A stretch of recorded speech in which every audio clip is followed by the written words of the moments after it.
Le premier jour du mois, j'étais seul chez moi, allongé sur mon lit, me reposant. Je me suis endormi, et soudain, 2 hommes apparurent de géant devant moi, d'une stature si immense que je n'avais jamais vu pareille sur terre. Leurs visages brillaient comme le soleil, leurs yeux ressemblaient à des flammes ardentes, et de leurs lèvres jaillissaient des flammes. Ils portaient des vêtements de différentes couleurs, principalement pourpres, et leurs ailes scintillaient plus que l'or. Leurs mains étaient plus blanches que la neige. Ils se tenaient à la tête de mon lit et commencèrent à m'appeler par mon nom. Je me suis réveillé et j'ai vu clairement ces 2 hommes devant moi. Je les ai salués, mais j'ai été pris d'une grande frayeur et mon visage a changé d'expression, submergé par la terreur. L'un d'eux m'a alors dit « Aie du courage, Enoch, ne crains pas. Le Dieu éternel nous a envoyés vers toi. Aujourd'hui, tu monteras avec nous au ciel, et tu devras informer tes filles et ta maison de tout ce qu'ils devront faire en ton absence, ici sur terre.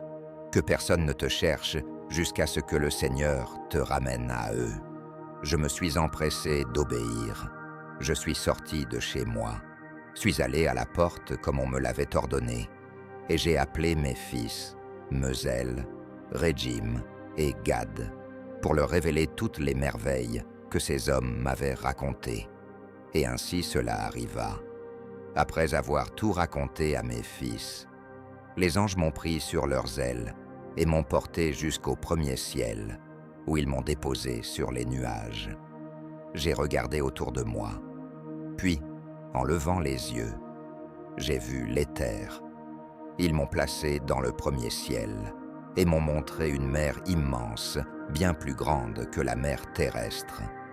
Devant moi, ils ont présenté les anciens et les dirigeants des ordres stellaires et m'ont montré 200 anges responsables des étoiles, de leurs mouvements dans le ciel, qui volent avec leurs ailes autour de toutes les routes des navigateurs. Ensuite, j'ai regardé en bas et j'ai vu les entrepôts de trésors de la neige, ainsi que les anges qui gardent ces terribles réserves et les nuages d'où elles sortent et où elles retournent. Ils m'ont également montré le trésor de la rosée, brillant comme de l'huile d'olive, et sa forme ressemblait à celle de toutes les fleurs de la terre. Il y avait de nombreux anges gardant ces trésors, me montrant comment ils s'ouvrent et se ferment. Alors, ces hommes me conduisirent au 2e ciel, où ils me montrèrent une obscurité plus grande que n'importe quelle obscurité terrestre. Là, je vis des prisonniers suspendus, surveillés, attendant le grand et infini jugement. Ces anges avaient une apparence sombre, plus noire que l'obscurité de la terre, et pleuraient sans relâche à toute heure. J'ai demandé aux hommes qui étaient avec moi, pourquoi ces âmes sont-elles tourmentées sans cesse? Ils me répondirent, ce sont les apostates de Dieu, ceux qui n'ont pas obéi à ses ordres, mais ont suivi leur propre volonté et se sont détournés avec leur prince, qui est lui aussi enchaîné dans le 5e ciel.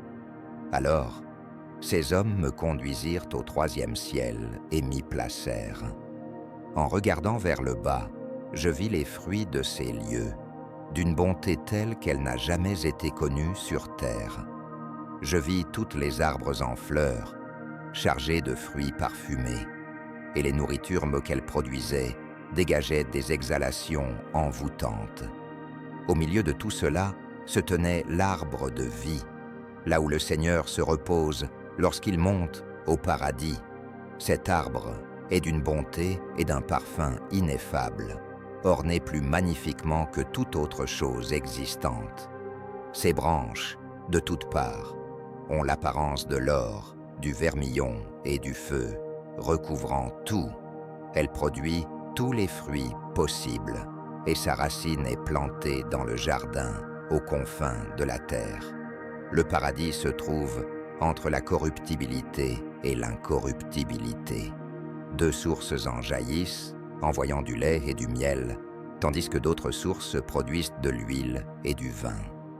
Elles se divisent en 4 cours paisibles qui descendent dans le paradis d'Éden, entre la corruptibilité et l'incorruptibilité.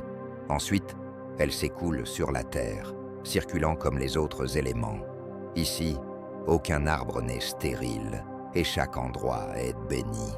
Il y a aussi 300 anges très lumineux qui gardent le jardin et avec des chants doux incessants et des voix jamais silencieuses, ils servent le Seigneur tous les jours et à toute heure.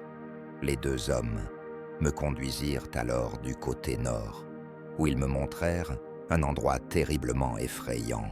Là, il y avait toutes sortes de torches, une obscurité cruelle et une pénombre sans lumière. Aucune lumière ne brillait ici, seulement un feu sombre, flamboyant en permanence, et une rivière de feu coulait à travers cet endroit, entièrement recouvert de flammes. Partout, il y avait du gel et de la glace, de la soif et des frissons, et les chaînes étaient extrêmement cruelles. Les anges étaient redoutables et sans pitié, portant des armes de colère et infligeant des tortures sans merci. Je m'écriais « Malheur, malheur, combien cet endroit est terrible !»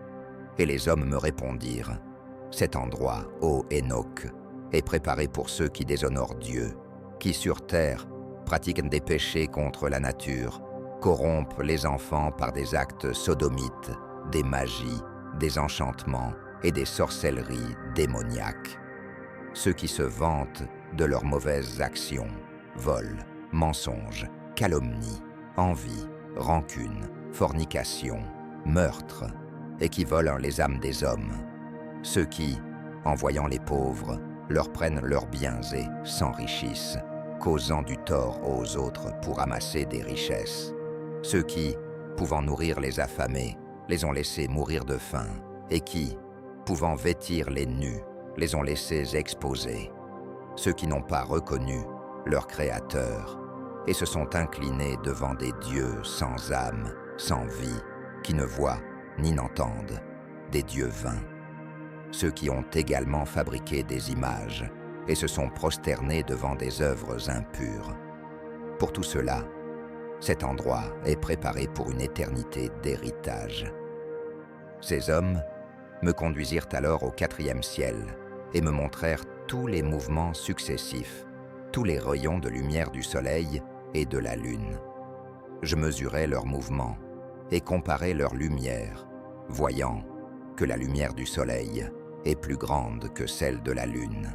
Le soleil se déplace dans un cercle, sur des roues, toujours en passant avec une vitesse merveilleuse, comme le vent. Il ne se repose ni le jour, ni la nuit. Son passage et son retour sont accompagnés par 4 grandes étoiles, et chaque étoile a sous elle 1000 étoiles à droite de la roue du soleil, et 4 autres à gauche, chacune ayant 1000 étoiles sous elle, soit un total de 8000 étoiles, accompagnant le soleil sans cesse. Le jour, 15 myriades d'anges l'assistent, et la nuit, 1000 anges à 6 ailes sortent avec les anges devant la roue du soleil, dans les flammes ardentes. Et les anges enflamment le soleil et le font briller. Les hommes me conduisirent au 5e ciel et m'y placèrent. Je vis de nombreux soldats innombrables, appelés Grigori, ayant une apparence humaine, mais d'une taille plus grande que celle des grands géants. Leur visage était flétri, et leur bouche restait dans un silence perpétuel. Il n'y avait aucun service dans le 5e ciel. J'ai demandé aux hommes qui étaient avec moi, « Pourquoi sont-ils si flétris, avec des visages mélancoliques? Et pourquoi leurs bouches sont-elles silencieuses? Et pourquoi n'y a-t-il pas de service dans ce ciel ?» Ils me répondirent, « Ce sont les Grigori qui, avec leur prince Satan, ont rejeté le Seigneur de lumière. Après eux, viennent ceux qui sont retenus dans la grande obscurité du 2e ciel. 3 d'entre eux sont descendus sur terre depuis le trône du Seigneur jusqu'au lieu des hommes. et ont rompu leurs vœux sur le mont Hermon. Ils ont vu les filles des hommes, combien elles étaient belles, et ont pris pour eux des épouses, souillant la terre par leurs actes. Par eux, en tout temps, est née l'illégalité et le mélange, et des géants sont nés, des hommes puissants et une grande inimitié. C'est pourquoi Dieu les a jugés avec un grand jugement, et ils pleurent pour leurs frères. Ils seront punis au grand jour du Seigneur. Alors, ces hommes me conduisirent au 6e ciel, où je vis 7 groupes d'anges, extrêmement brillants et glorieux, avec des visages resplendissants plus que le soleil, éclatants et étincelants. Il n'y avait aucune différence entre leurs visages, leur comportement ou leurs vêtements. Ces anges établissent les ordres et étudient les mouvements des étoiles, les phases de la lune et la révolution du soleil, ainsi que le bon gouvernement du monde. Quand ils voient le mal, ils édictent des commandements et des instructions, accompagnés de chants doux et puissants, ainsi que de tous les hymnes de louange. Ce sont les archanges, supérieurs aux anges, qui mesurent une toute vie dans le ciel et sur terre, ainsi que les anges chargés des saisons et des années, des rivières et des mers, des fruits de la terre, et chaque herbe nourrissant tous les êtres vivants. Il y a aussi les anges, qui inscrivent toutes les âmes des hommes, enregistrant leurs actions et leur vie devant la face du Seigneur. Parmi eux se trouvent 6 phénix, 6 chérubins et 6 séraphins à 6 ailes, chantant continuellement d'une seule voix, une voix impossible à décrire, et ils se réjouissent devant le Seigneur à ses pieds. Ensuite, ces 2 hommes me soulevèrent jusqu'au 7e ciel, où je vis une lumière très intense et des troupes ardentes de grands archanges, des forces incorporelles, des dominations, des ordres et des gouvernements, des chérubins et des séraphins, des trônes et des êtres aux multiples yeux, 9 régiments, les stations ioniques de la lumière. J'ai pris peur et j'ai commencé à trembler de grande terreur, mais les hommes m'ont pris et m'ont guidé, disant « Aie courage, Hénoch, n'aie pas peur ». Ils me montrèrent le Seigneur de loin, assis sur son trône très élevé. Qu'y a-t-il dans le 10e ciel, puisque le Seigneur y habite? Dans le 10e ciel se trouve Dieu, appelé Aravat en langue hébraïque. Les troupes célestes viennent et se tiennent sur les 10 marches selon leur rang, s'inclinant devant le Seigneur, puis retournent à leur place avec joie et félicité, chantant avec de petites voix douces et tendres, le servant glorieusement dans la lumière infinie.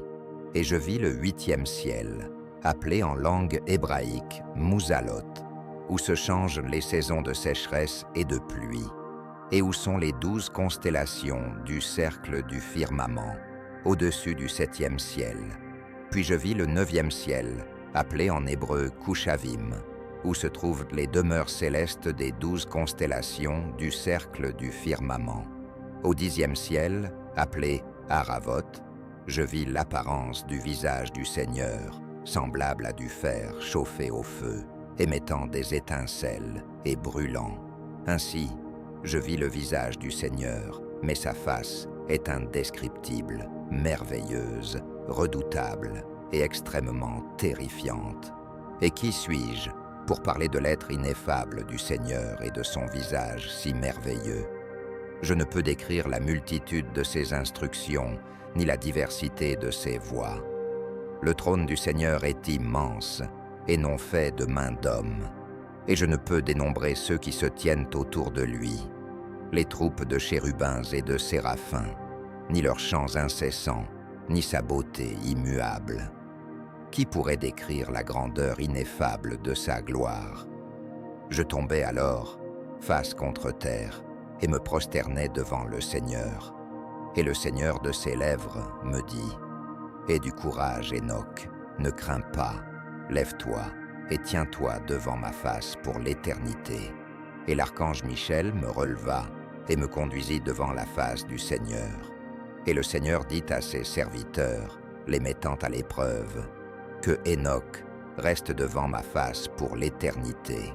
Et les glorieux se prosternèrent devant le Seigneur et dirent, que Hénoch agisse selon ta parole. Et le Seigneur dit à Michel, va, enlève à Hénoch ses vêtements terrestres, oins-le de mon doux onguent, et revêt-le des habits de ma gloire. Et Michel fit ainsi que le Seigneur le lui avait ordonné. Il m'oignit et m'habilla, et l'apparence de cet onguent était plus éclatante que la grande lumière, et son parfum était doux comme la rosée, brillant comme les rayons du soleil. Et en me regardant, je vis que je ressemblais à l'un des glorieux.